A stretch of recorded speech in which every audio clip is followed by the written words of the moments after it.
नमस्कार, राम राम साहब, मैं रेणुका चौधरी और आप देख रहे हैं द इंडिया पोस्ट। पश्चिम बंगाल विधानसभा चुनाव 2026 की तैयारियों के बीच राज्य में सियासी माहौल काफी गर्माने लगा है। वहीं राजनीतिक रूप से बंगाल इस समय काफी हलचल में है। ममता बनर्जी की सत्ताधारी टीएमसी और बीजेपी के बीच कड़ी टक्कर भी देखने को मिल रही है।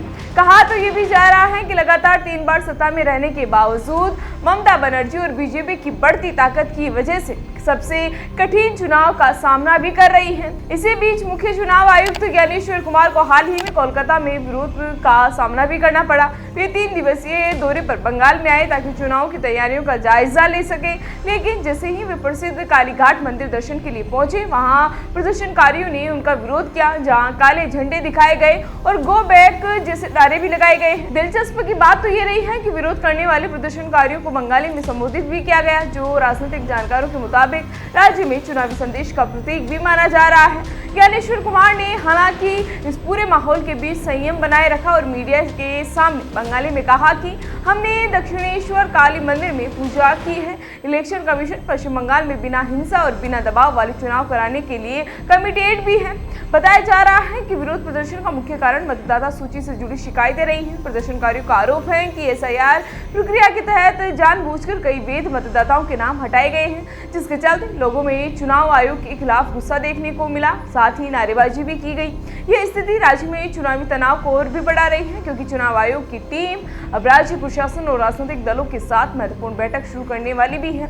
इन बैठकों का मकसद सुरक्षा, निष्पक्षता और मतदाता सूची में पारदर्शिता सुनिश्चित करना है, लेकिन विरोध प्रदर्शन ने पहले ही माहौल को गर्मा भी दिया है। बंगाल में इस समय राजनीतिक हलचल तेज है। बीजेपी ने पिछले कुछ वर्षों में बंगाल में अपनी पकड़ मजबूत कर ली है और इस बार पूरी ताकत से मैदान में भी है। इसी बीच ममता बनर्जी ने अपने मंत्रियों के विभागों में फेरबदल भी किया है।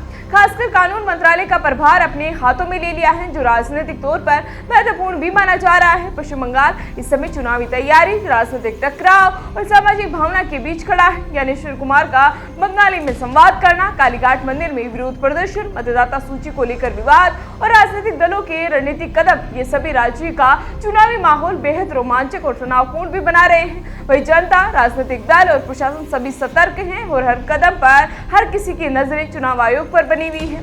ये विरोध सिर्फ एक सियासी घटना नहीं है, बल्कि आने वाले विधानसभा चुनाव की जटिलता और बहस का एक बड़ा हिस्सा भी बन गया है, जो अगले कुछ हफ्तों में राज्य के राजनीतिक परिदृश्य को और भी बदल सकता है। फिलहाल इसी तरह की जानकारी के लिए बने रहिए हमारे साथ और देखते रहिए द इंडिया मूव। नमस्कार।